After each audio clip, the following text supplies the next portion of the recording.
Bueno, pues muchas gracias por venir. Vamos a hablar de Kotlin, este nuevo lenguaje, que es un Java con superpoderes. Y bueno, yo soy César, este es Javi. Y bueno, aquí tenéis nuestros twitters, por supuesto, los hashtags para esas redes sociales. Y bueno, mi perfil es más de front, he hecho cosas con React, con Vue. Y Javi tiene un perfil, pues... Sí, algo más de back, esto también un poco de front y tal, pero es sobre todo back. Experiencia sobre todo con Java. Android también. Algo de Android he tocado, ya con Kotlin. En efecto. Y bueno, vamos a empezar ya con la charla. Atención, atención. Que las animaciones del Word Slice dan mucho de sí, ¿vale? Esto lo ha hecho el de front, ¿eh? El de front, claro, el de por front. supuesto. Y bueno, ¿cómo vamos a hacer la charla? Pues la primera parte va a ser introductoria, la siguiente parte va a ser un poco ejemplos, comparativa con Java, introducir el lenguaje Kotlin. Y la última parte vamos a presentaros una aplicación front y back hecha con Kotlin. El front está hecho con React y con Kotlin, y el back es con Spring Boot y Kotlin también. Y nada, pues vamos a ello. Vaya. Entonces, un poco la historia. En 2010 comienza el desarrollo por una pequeña empresa llamada JetBrains, no sé si os suena de algo. Son creadores de la gama de productos de IDEs como IntelliJ, WebStorm, PHPStorm y un montón más. Entonces, en 2010 ven que, bueno, todo su stack está hecho con Java y ven que Java tiene ciertos problemillas. Entonces, comienzan un proyecto interno y empiezan el desarrollo con Kotlin. Y hasta 2011 no aparece la primera versión pública. Y fijaros esta franja enorme hasta 2016. JetBrains ha dedicado mucho tiempo en diseñar un lenguaje como ellos querían usar y dedicando tiempo al diseño y a que funcione correctamente. Y sobre todo llegar a 2016 con una versión muy estable. Hasta ahora no ha habido versión 2 ni realmente creo que haga falta. Y bueno, en 2017 un hito importante es que Android adopta oficialmente Kotlin en su familia. Y en 2018, pues estamos ahora, la versión 1.2.41, y también me gustaría hablar un poco de la franja a la derecha, lo que esperamos de Kotlin en el futuro.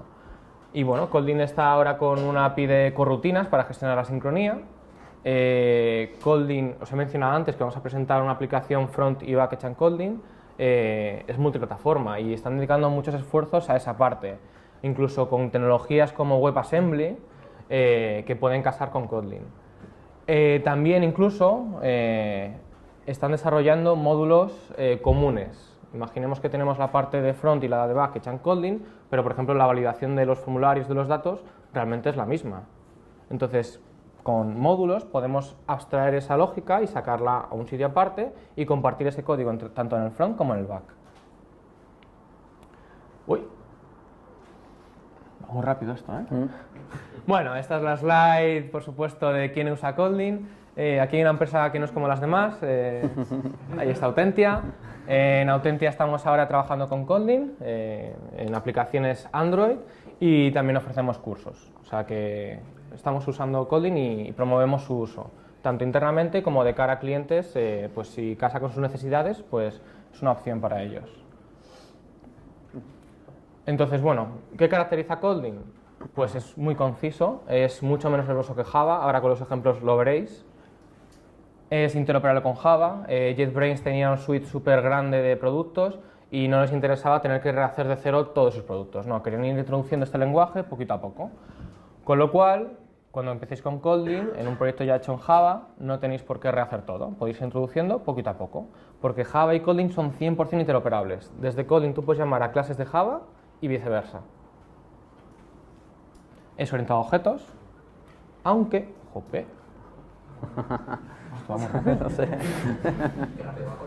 Es que...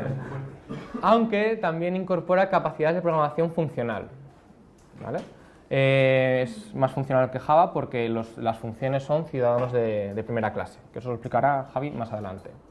Incluso también comentaros que hay una biblioteca que proporciona capacidades muy funcionales al lenguaje, que se llama Arrow, que está creada por una empresa llamada 47 Degrees, que es una de las organizadoras principales de un pequeño evento llamado Lambda World, que es conocido bastante en el mundillo. Y bueno, es fuertemente tipado, tipado estático, Esto, yo soy de front, de JavaScript, pues bueno, tiene sus cosas, pero nos ofrece más seguridad, ¿vale? Sobre todo en proyectos ya a gran escala. Y es seguro frente a nulos, que esto ya Javi lo comentará más adelante. Y bueno, lo que he comentado antes, es multiplataforma. Si aprendemos Kotlin, podemos hacer cosas en front, en Android, en back y en un futuro en bastantes más plataformas. Y vamos a empezar ya con las slides de código. Pues empezamos con lo más básico, la declaración de variables. Aquí a la izquierda tenemos cómo se hace en Java para instanciar un objeto pizza. Y a la derecha tenemos la parte que está hecha en Kotlin. En Kotlin tenemos la palabra reservada var y val, ¿vale? Var es de variable, que se puede reasignar un valor, y val es de value, que asignamos un valor únicamente y ya no se puede cambiar. Y el tipo va a continuación del nombre, ¿vale? 2 puntos y pizza. Y también vemos que no hace falta la palabra reservada new, porque por convención los objetos, las clases, las nombramos con mayúscula, ¿no? Entonces, si invocamos pizza con la P mayúscula, entendemos que es un constructor, con lo cual new realmente no hace falta. Y tampoco hace falta el punto y coma. Ahí eso... Sí, al principio cuando empiezas a programar en Kotlin, si vienes de Java, claro, pones ahí tus sentencias y te falta ahí como algo, ¿no? Algo para terminar, el punto y coma. Y te sientes que no lo estás haciendo bien. Pero luego, de hecho, te acostumbras muy rápido, ¿vale? A no tener que escribir los puntos y comas. Y si estás programando en Kotlin y vuelves a Java, estás punto y coma, punto y coma, punto y coma. Y dices, ¿por qué tengo que poner punto y coma? Es como innecesario, ¿no? O sea, ya tengo aquí mi línea y mi siguiente línea. O sea, que rápidamente te acostumbras a detallitos como estos. Sí, además yo creo que queda más legible, es menos ruido, ¿no? Y bueno, el val es equivalente al final de Java. Y si os dais cuenta, jope, hay mucha pizza, ¿no? Pizza, puede que nos sobre, ¿no? Cosas. Y eso es donde viene la inferencia de tipos. En Kotlin, si hacemos una instancia de pizza, el tipo, obviamente, es pizza. Con lo cual, Kotlin ofrece la inferencia de tipos y aunque pongamos var pizza, el tipo es pizza, solo que no hace falta que lo pongamos, no hace falta ser explícitos. Luego el IDE, por supuesto, nos pondrá todas las propiedades de pizza, los métodos, etcétera, etcétera. Pero no hace falta que lo pongamos. De hecho, eso en Java 10 lo van a introducir, la inferencia de tipos. Sí, es un poco diferente. Ahora. Eso, Vale. recordad que es fuertemente tipado, o sea, esas variables pizza siguen teniendo el tipo pizza. Exactamente. Pero tú te puedes ahorrar poner 2 puntos pizza, ¿vale? Exactamente. Y bueno. Y nada, paso yo a las clases de datos. Esto es algo que es bastante básico, que tiene Kotlin y que es de las primeras cosas que se ve y cuando lo ves pues te sorprende, sobre todo si vienes de lenguajes como Java, ¿no? Entonces, vamos a poner el ejemplo de la pizza que estamos comentando. ¿Cómo sería en Java? Es una clase de datos en la que lo único que nos interesa son los ingredientes que tiene la pizza, ¿vale? Y como entidad, pues ¿qué tenemos? Su constructor, métodos get y set. Aquí simplemente tenemos unos métodos get para hacer la pizza inmutable, ¿vale? Y el típico equal, hashcode y el toString, ¿vale? O sea, una entidad de toda la vida de Java, pero, como vemos, tenemos todo este código en Java. ¿Qué nos interesa de la entidad pizza? Nos interesa esto. ¿Por qué? Porque todo esto es igual. O sea, ya me haga yo mi entidad persona, mi entidad pizza, mi entidad lo que sea, ¿vale? Si no tiene nada de lógica, lo único que nos interesa son los atributos suyos. El resto, el equal, el hashcode, el toString, es código que incluso nosotros generamos con el IDE. O sea, nosotros cuando creamos una entidad ponemos los atributos y le decimos genérame el constructor, genérame los getters solamente, genérame el equals. Es boilerplate, que podríamos decir. Entonces, ¿cómo resuelve esto Kotlin? Lo resuelve así. Todo este código es esto en Kotlin. Ya está. O sea, en Kotlin tenemos un tipo de clases, que son las clases de datos, en las que lo único que tenemos que definir son los atributos. Esto, cuando Kotlin compile a bytecode, nos va a generar por detrás el toString, el equal, el hashcode. Va a ser lo mismo que tener todo esto, pero simplemente ponemos lo que nos importa. Entonces, claro, cuando tú ves esto, pues te sorprende muchísimo. Se lo cuentas a los compañeros y te dicen, sí, está interesante eso de Kotlin, sigue mirando que tiene buena pinta. Así que nada, uno sigue mirando y se encuentra con cómo se hace el patrón builder en Kotlin. El patrón builder, ¿para qué lo utilizamos? Lo utilizamos para entidades que tienen muchos atributos, como por ejemplo la pizza, que aquí le hemos puesto como unos 7 ingredientes, pues una pizza puede tener 30, ¿no? Entonces, cuando tú la vas a construir, no llamas a su constructor con los 30 ingredientes, sino que creas un builder, que es una clase que nos permite ir diciendo, en este caso, qué ingredientes son los que va a tener nuestra pizza. Entonces, hacemos un repasito. En Java, nuestro builder nos lo construiríamos así. Es una clase que tiene los ingredientes de la pizza y tiene una serie que por defecto tienen valor false, ¿vale? Esto por defecto tiene valor false. Y con una serie de métodos with vamos diciendo cuáles son los ingredientes que nosotros queremos. Una vez los tenemos definidos, llamamos al método build del pizza builder y esto ya sí que nos devuelve una pizza con todos los ingredientes. Uno estará a true y otro a false. Y bueno, otra de las cositas que suelen tener los builders es un método clon, ¿no? Cuando hacemos un builder, pues ponemos un clon. Pues, por ejemplo, yo creo una pizza con, yo que sé, jamón, pollo y bacon y César que la misma, pero con queso y piña. La piña, la pizza... Y piña. Fuera. Pues entonces cogería mi pizza, se la clonaría y luego le haría las modificaciones que quisiese. Le diría with pineapple, sí, ¿no? Para meterle la piña. Pues bien, lo mismo, tenemos un código que todos los builders se construyen de la misma manera. Todos se hacen de la misma manera. ¿Y qué nos interesa? Pues al final nos interesa esto de nuevo. Entonces, claro, al final, si queremos construir pizzas, tenemos toda la pizza y todo el pizza builder. Tenemos muchísimo código para lo que hemos dicho, que es lo que de verdad nos importa, sus ingredientes y ya está. El resto del código es siempre el mismo. Entonces, ¿cómo se hace esto en Kotlin? Teníamos nuestra data class pizza y ahora ¿cómo hacemos el builder? ¿Tendremos otra data class pizza builder? No, más fácil, así. ¿Qué significa esto? Esto, en realidad, es el constructor de la pizza, ¿vale? Entonces, lo que estamos haciendo es poner valores por defecto a los atributos de la pizza. De esta manera, si nosotros construimos una pizza y vamos a su constructor sin pasarle ningún atributo, por defecto todos son false. Pero si nosotros le pasamos por atributo y le decimos onion igual a true, entonces ese nos lo va a poner como true, ¿no? Como un ingrediente que nosotros queremos, ¿vale? Entonces no hace falta crearnos un builder aparte, o sea, el propio lenguaje ya nos da esas capacidades. Sí, y sobre eso también comentar que aquí hacemos uso de val, con lo cual... claro, exacto. Nosotros aquí podemos poner var o val, recordemos, el val es como el final de Java. Como tenemos puesto val, esto no puede ser reasignable y por tanto estas clases de datos no van a tener setters de estos atributos porque son val, ¿vale? No pueden ser reasignables. Si quisiésemos setter, pues entonces a los atributos que nosotros quisiésemos les pondríamos un var. Y bueno, vemos cómo utilizamos nosotros en Java los builders, ¿vale? Para construirnos una pizza con los ingredientes que nosotros queremos. Y luego para clonarnos una que ya tenemos existente, pues le decimos con piña y nos la creamos. Y como veis, en Kotlin la estructura es más o menos similar, ¿no? Cogemos la pizza y cuando nos la construimos le indicamos por parámetros los ingredientes que nosotros queremos. Y para clonarla, pues lo que hacemos es cogernos nuestra pizza original y le hacemos un copy y entre paréntesis lo que nosotros queremos cambiar. Entonces es un código muy parecido, pero es más elegante. O sea, aquí por ejemplo tenemos ruido con el .with, .build. Aquí vamos directamente al grano. O sea, aquí vemos cómo Kotlin de verdad es conciso. ¿De acuerdo? Entonces, pues nada. Ahora vamos con la estructuración, que es algo que también tiene que ver con las clases de datos. Exactamente. Con la estructuración, lo que podemos hacer es lo siguiente. Si, por ejemplo, tenemos una data class, que ya mencionó antes Javi, con un empleado que tiene un nombre, un apellido y una fecha de contratación. Por cierto, hablando de fecha de contratación, en Autentia estamos contratando, ¿vale? O sea que ahí está. Y bueno, tenemos conseguir el empleado del mes que nos devuelve un empleado. Entonces, la estructuración se hace de la siguiente forma. Yo, si tengo getEmployee of the month, como un empleado, yo a la hora de tratar con sus campos, a lo mejor me interesa simplemente coger el first name, el second name y la fecha de contratación no.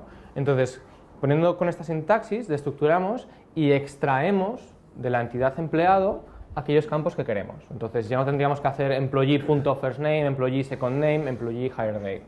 ¿Vale? Es una pequeña tontería, pero tiene un caso muy práctico y se lo va a tratar con, por ejemplo, mapas. En Java, cuando tenemos un mapa y queremos iterar, se ha de hacer de la siguiente forma. Con el entry set lo recorremos y cogemos ya dentro la key, que es la clave, y el valor, ¿vale? La clave es el identificador del empleado y el valor es el empleado en sí. Y con la destructuración, dentro del for, podemos hacerlo así. Teniendo un mapa de empleados, destructuramos y cogemos dentro del for el ID y el empleado. Entonces son pequeñas mejoras que hacen que nuestro código sea más legible y que haga escribir menos, con lo cual además escribir menos código es más mantenible, ¿no? Sí. O sea que no está nada mal. Y bueno, colecciones, Sí. hablando de mapas. Las colecciones, aquí Kotlin, vamos, si vais a ver, que tiene bastante ventaja frente a Java. ¿Qué colecciones tenemos? Listas, conjuntos, mapas.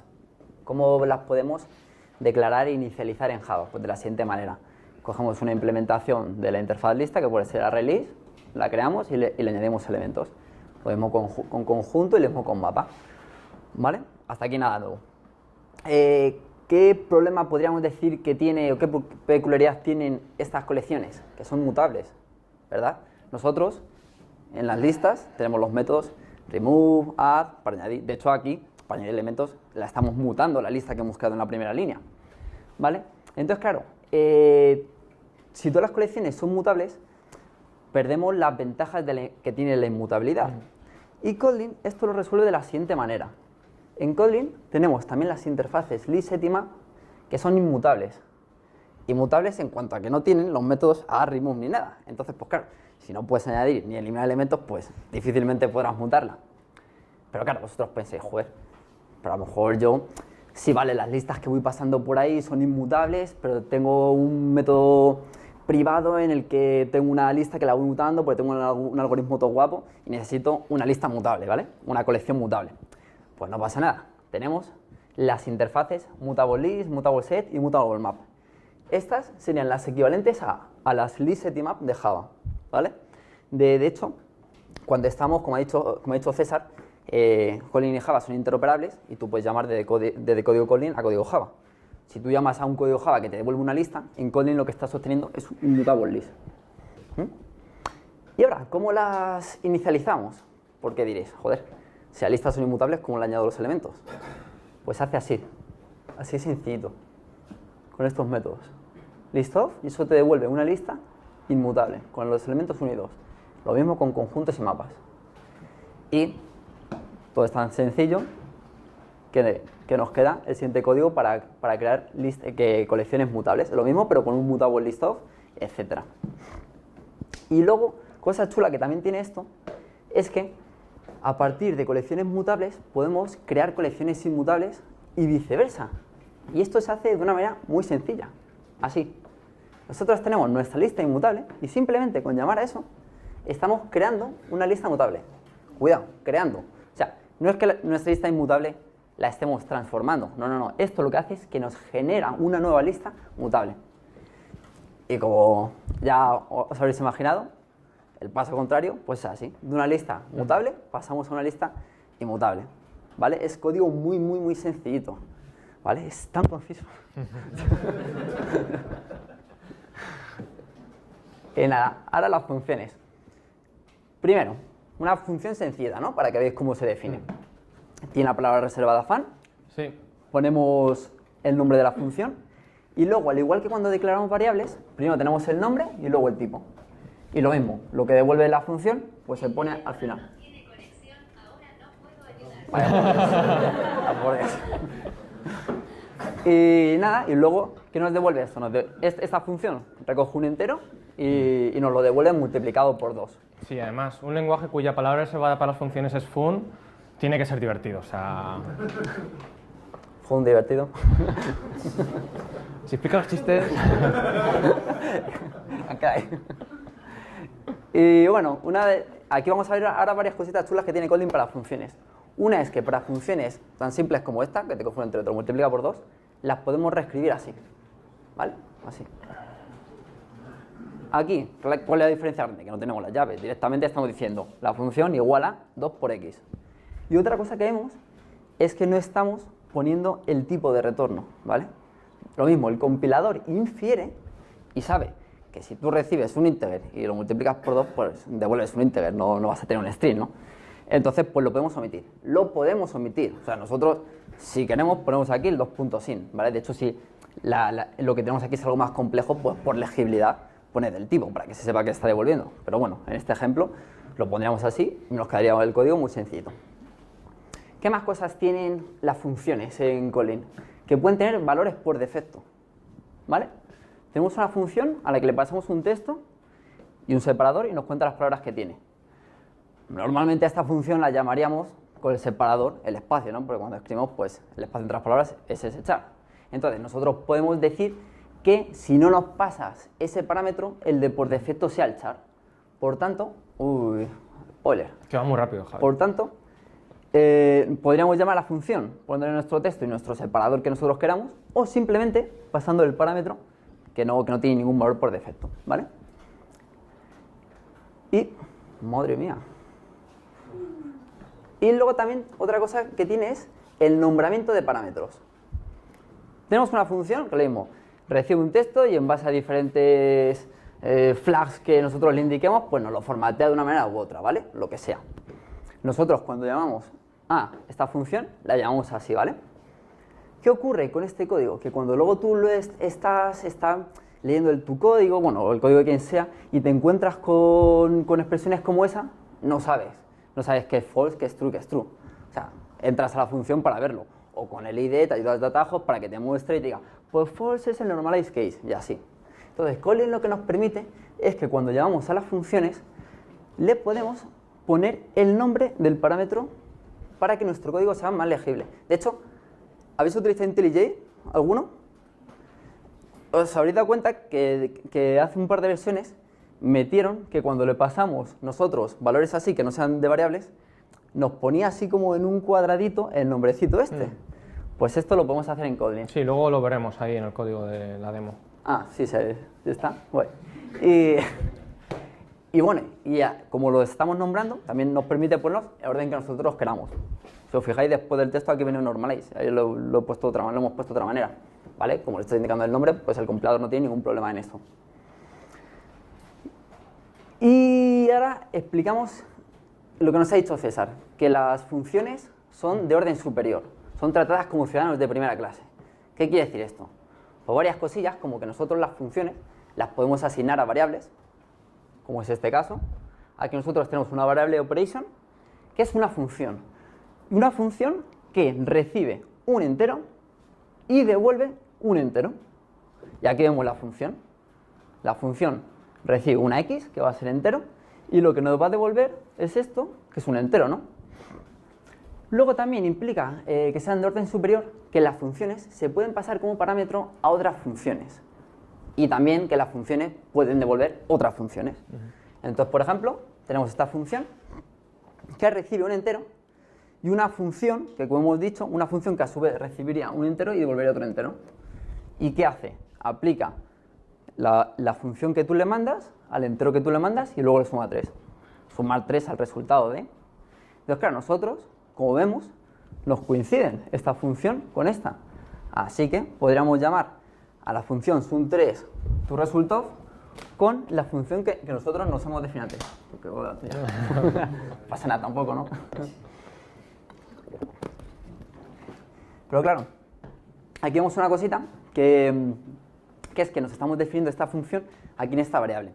Si lo utilizamos en muchos sitios, pues bien hecho, pero si queremos definirnos una funcioncita que nos dobla un número, pues tampoco se la vamos a asignar a una variable para luego pasársela aquí a otra función, ¿no? Entonces aquí entran en juego las lambdas, ¿vale? Las lambdas, ¿qué nos permiten hacer? Nos permiten hacer esto, llamar directamente a la función con la función, sin tener que guardarla en ninguna variable. Y Kotlin nos permite escribir las lambdas de una manera más elegante. ¿Cómo? Pues esta línea es equivalente a esta. ¿Qué ha ocurrido aquí?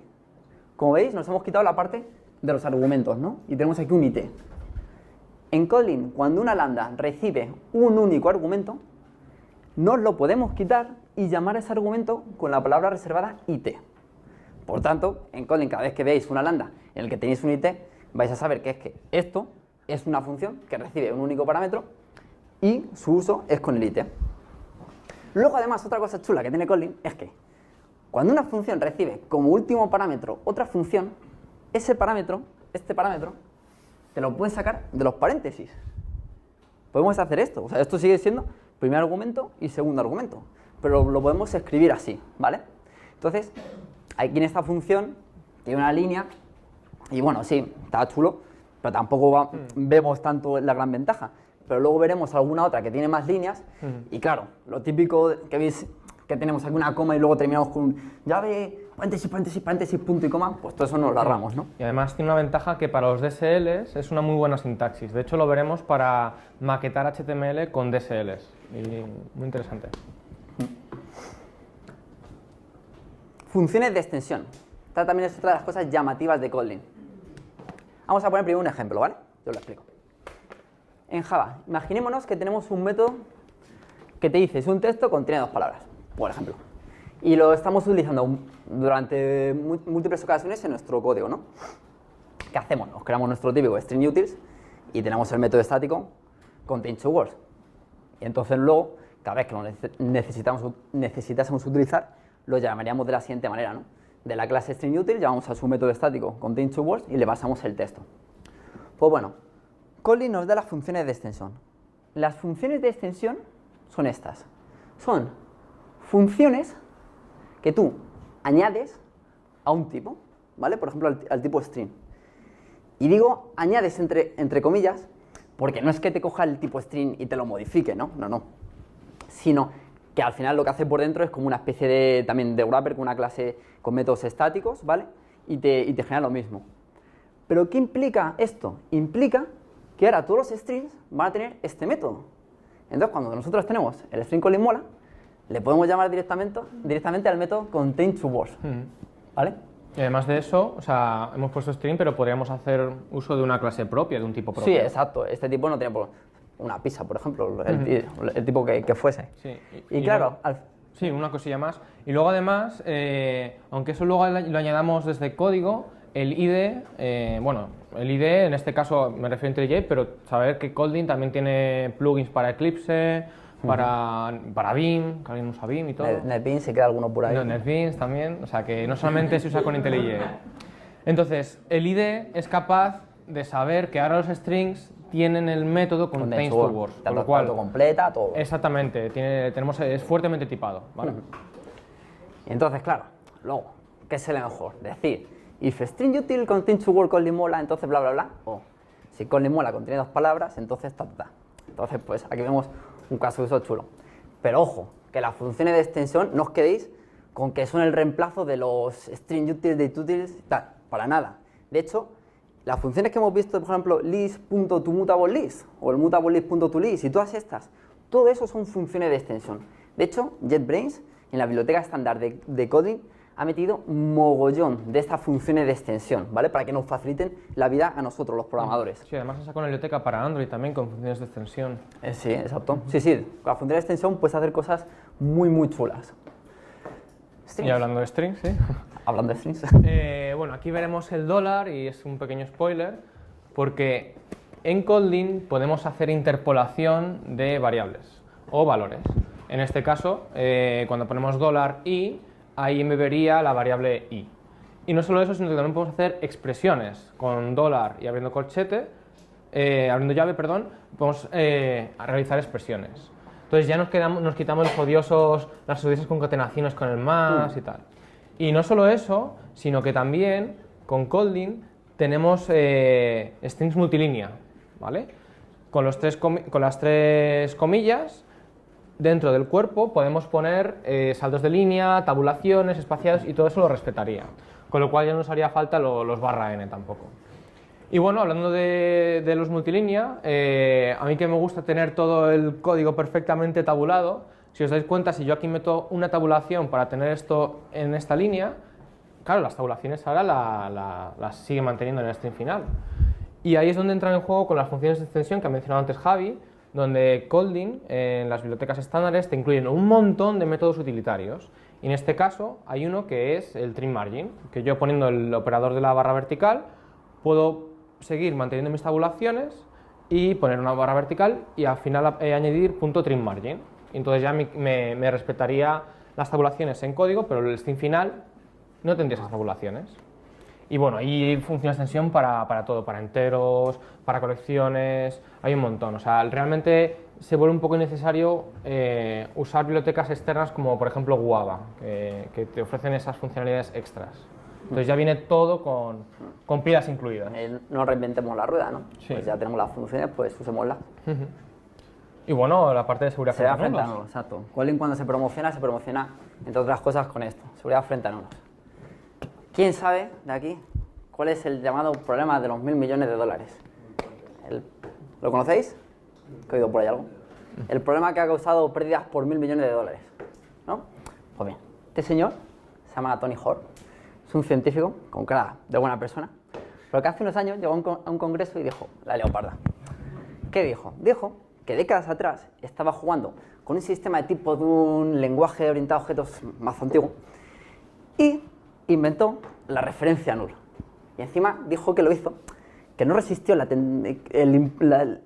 resistió no hacerlo por lo fácil que era implementarlo, ¿no? Entonces, él dijo que fue el inventor de la referencia null. ¿Quién no ha tenido nunca un null pointer exception en Java? Por favor. O sea, todo el mundo, ¿no?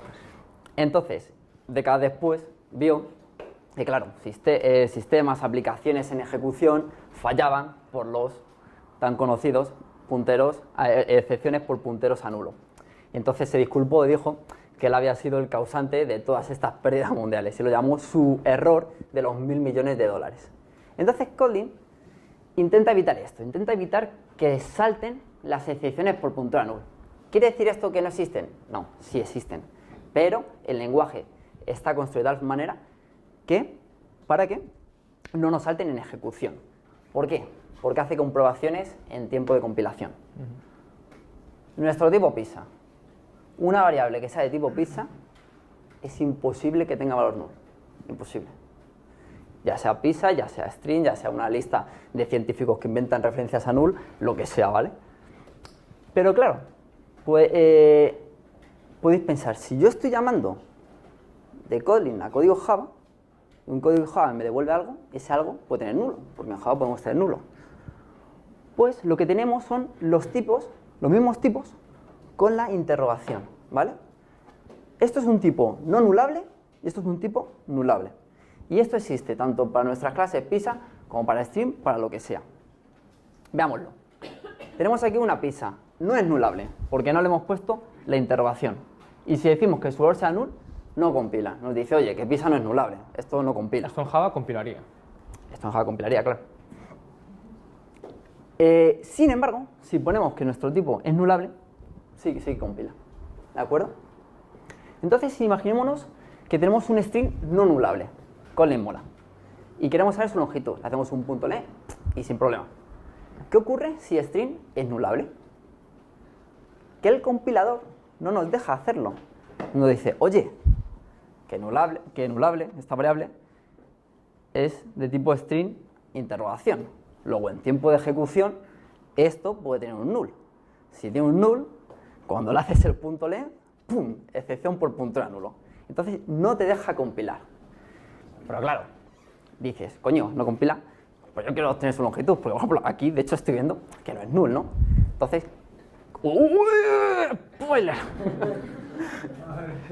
A ver, aquí. Entonces, la anulable, ¿vale? String de interrogación.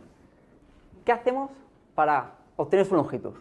Pues bien, si en Kotlin esto lo envolvemos con un if en el que comprobamos que no es null, el jodido es listo y sí compila. ¿Por qué? Porque si ya estamos comprobando que no es null, pues si entramos en el cuerpo, efectivamente, nulable no va a tener el valor null. Esa es la manera de hacerlo. Entonces, si nosotros tenemos una función que le pasas un texto, por ejemplo, que sea nulable, nosotros envolvemos con un if el texto y si no es null, pues devolvemos la longitud. Y si es null, pues ya hacemos la gestión que nosotros querramos, ¿vale? Devolver un 0, un -1, lo que nosotros deseemos. Pensaréis, madre de Dios, cada vez que tenga un tipo nulable, ¿tengo que hacer todo esto? Prefiero que esté en producción. Pues no, porque en Kotlin esta función la podemos reescribir así, ¿vale? ¿Qué estamos diciendo aquí? Estamos diciendo, si texto no es nulo, me haces el punto length, me devuelves el punto length. Y si es nulo, con el operador elvis, me devuelves un 0, ¿vale? Por lo tanto, lo que decimos siempre de que Kotlin es muy conciso, se nos queda el código bastante elegante. Por cierto, ¿sabéis por qué se llama operador Elvis? Pues porque si lo giramos 90 grados, nos da los ojitos y el tupe de Elvis, ¿vale? De ahí viene el nombre. Smartcast. Smartcast, sí. Smart.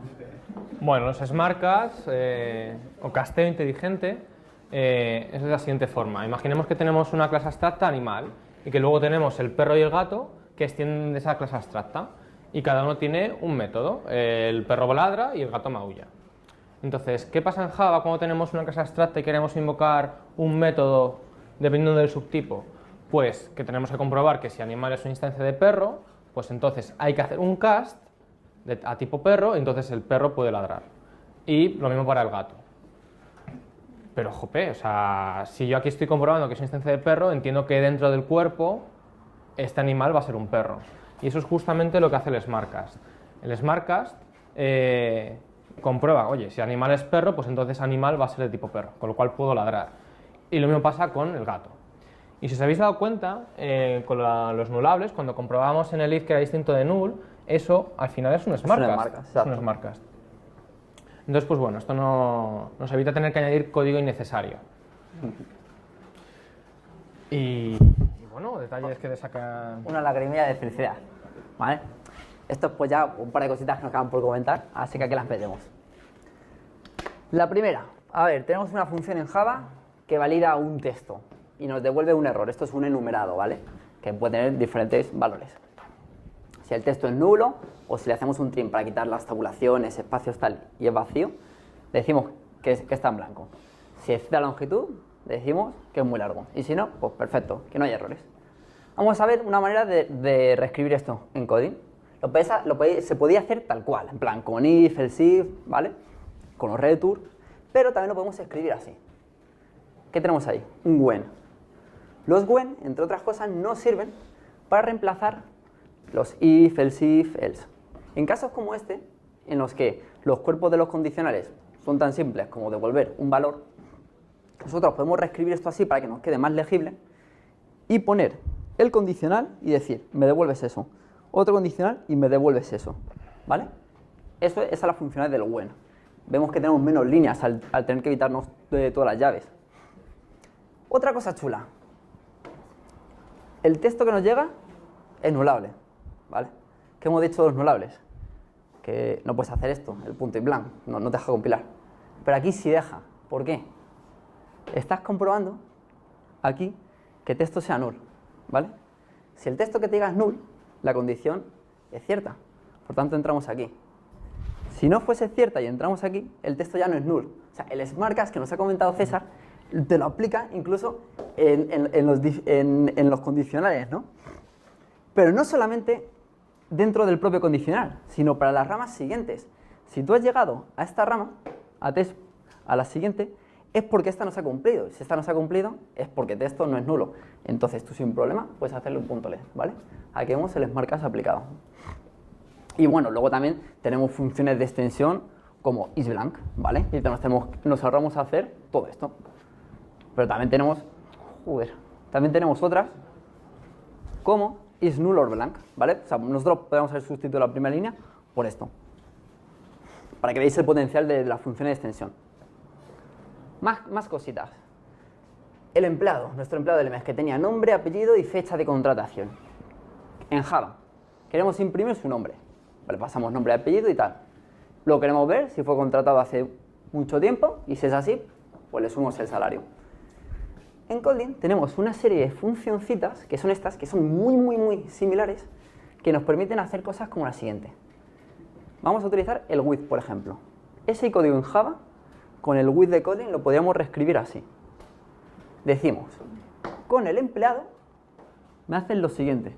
Y como aquí ya tienes el empleado, puedes hacer directamente a sus atributos, ¿vale? ¿Qué es lo que veíamos de aquí? Que repetíamos mucho, employee. Pues decimos, con empleado me hacen lo siguiente. Y podemos hacer referencia tanto a sus atributos como al propio empleado con un dis, ¿vale? Y si os dais cuenta, esto es una lambda, porque aquí tenemos las llaves fuera de Exacto. los paréntesis. With es una función que tiene dos parámetros. una entidad, bueno, esto es un genérico, claro, y una función, ¿vale? Y lo que os decía, para no tener que escribir las comas y las llaves y todo, nos permite hacer eso. O sea, lo que decíamos, si el último parámetro de una función es otra función, lo podemos sacar de los paréntesis. Y bueno, terminamos con otras cositas. ¿Cómo se hace en Java? ¿Cómo hacéis si tenéis una lista y queréis crear un conjunto? Pues bueno, lo podéis saber, pero yo lo que hago es que pongo en Google list, Java, list to set. El primer resultado está con el flow. Entras, haces scroll a la respuesta porque la pregunta ya te la sabes, ves el código y dices, vale, pues así se hace. Entonces ya lo coges y te lo haces. ¿Cómo se hace en Kotlin? Mucho más fácil. List.toSet, ya está. Y si quieres transformar un conjunto en una lista, ¿alguien? Set to list. ¿De acuerdo? ¿Que tienes dos listas y quieres generar una nueva? Pues con un más, ¿vale? Tú te generas una nueva lista inmutable con los elementos de esa lista, 1, 3, menos 2, 3. ¿Que quieres ordenarla descendentemente? Sorting descending, ¿vale? ¿Que quieres multiplicar todos los elementos por 2 y ver si todos son mayores de 5? Por ejemplo, pues con map, all, etc. Diréis, ojo, que Java ya a partir de Java 8 metió los strings y podemos ya tener estas características de programación funcional de transformaciones con map, etc. Pero, ¿cómo es el código en Java? .string, tal, .map, luego las lambda no las podemos reescribir así con el IT, etc. En Kotlin nos queda un código bastante más sencillo. Entonces nada, ya terminando se hace, bueno, como para no sacarnos una lagrimilla de felicidad, ¿verdad? Estas cositas.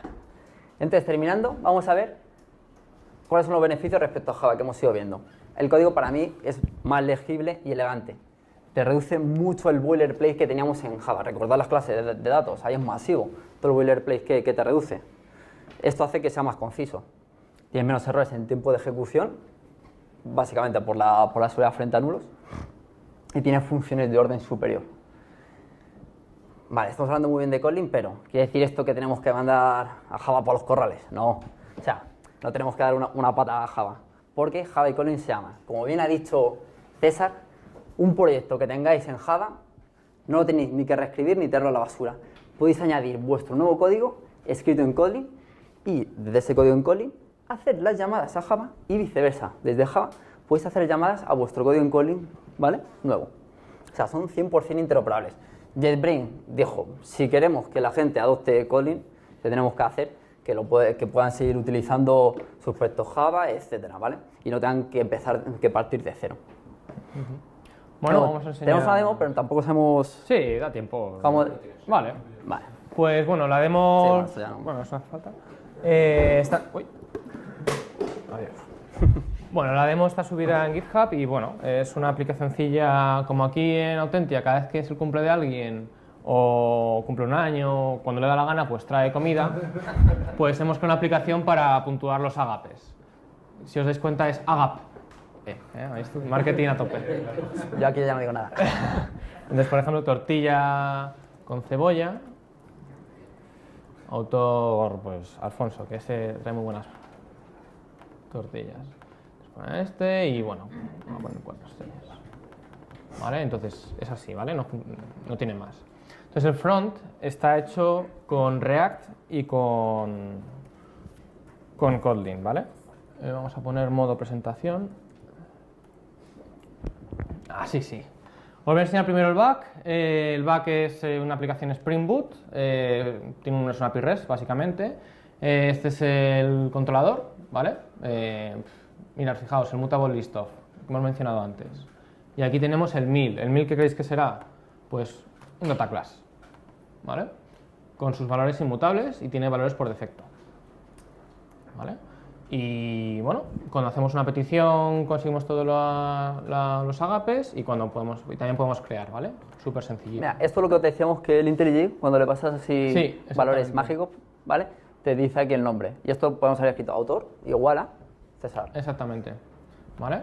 O sea, el back no tiene más. En back saber que Kotlin está listo para producción, muchas empresas lo usan ya y bueno, sí que en front he de decir que lo tengo aquí. Este es el front es todavía un poquito experimental. Está hecho con React, se empaqueta con Webpack y también tiene un proceso de Gradle, o sea que tiene bastantes cosillas. Y fijaos, para maquetar, que esto me ha gustado muchísimo, vamos a maquetar con lambdas, y esto, si os dais cuenta, son elementos de HTML, section, div, h2, p y jope, es mucho más legible. En HTML, claro, tenemos las aperturas y luego las etiquetas de cierre. Aquí no hace falta. Y luego podemos incluir aquí, por ejemplo, código para pintar las estrellitas. Puedo aquí recorrer con los 2 puntos, que aquí recorre de 1 hasta la score y me añade un iconito, ¿vale? Queda muy legible y muy bonito. Y bueno, podemos añadir clases, etcétera, etcétera. ¿Vale? Luego, pues bueno, hay proyectos muy interesantes para la parte también de front. TypeScript es JavaScript con tipos. Y TypeScript ya tiene de por sí un montón de definiciones de tipos para bibliotecas externas. Y Kotlin tiene una biblioteca que coge y transforma esas definiciones de tipos en TypeScript y las convierte a Kotlin, ¿vale? O sea que podemos hacer uso de bibliotecas externas y que estén tipadas y bueno, o sea que tenemos esas ventajas. Y bueno, sí que decir la parte de front experimental, pero nos ofrecen herramientas. Si venís de React, ¿os suena una herramienta que se llama Create React App? Vale, que te genera un proyectito ya todo hecho y lo hace de una forma muy interesante porque no te genera una plantilla. La configuración las trae como un paquete y es muy fácil de actualizar. Pues los de JetBrains han sacado Create Kotlin React App, que es básicamente lo mismo, pero con Kotlin ya metido. Con lo cual, comenzar un proyecto de front con Kotlin es sencillito, ¿vale? Y bueno, esta es la parte de la demo. ¿Y nos quedaban cuántos minutillos? 1 y medio, joder, es que está... Así que si queréis hacemos una ronda de preguntas. ¿El minuto y 20 segundos? Hombre...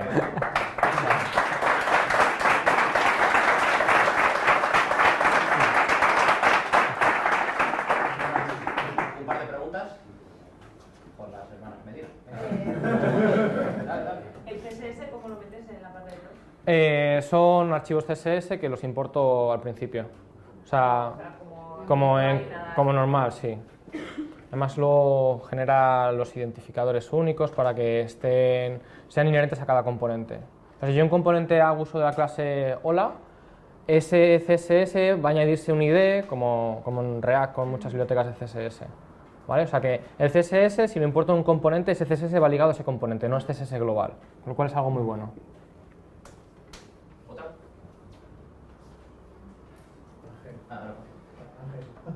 Yo creo que ha quedado clara la diferencia entre Kotlin con Java el lenguaje, pero hay otros lenguajes que atacan a Java la plataforma, la vida virtual.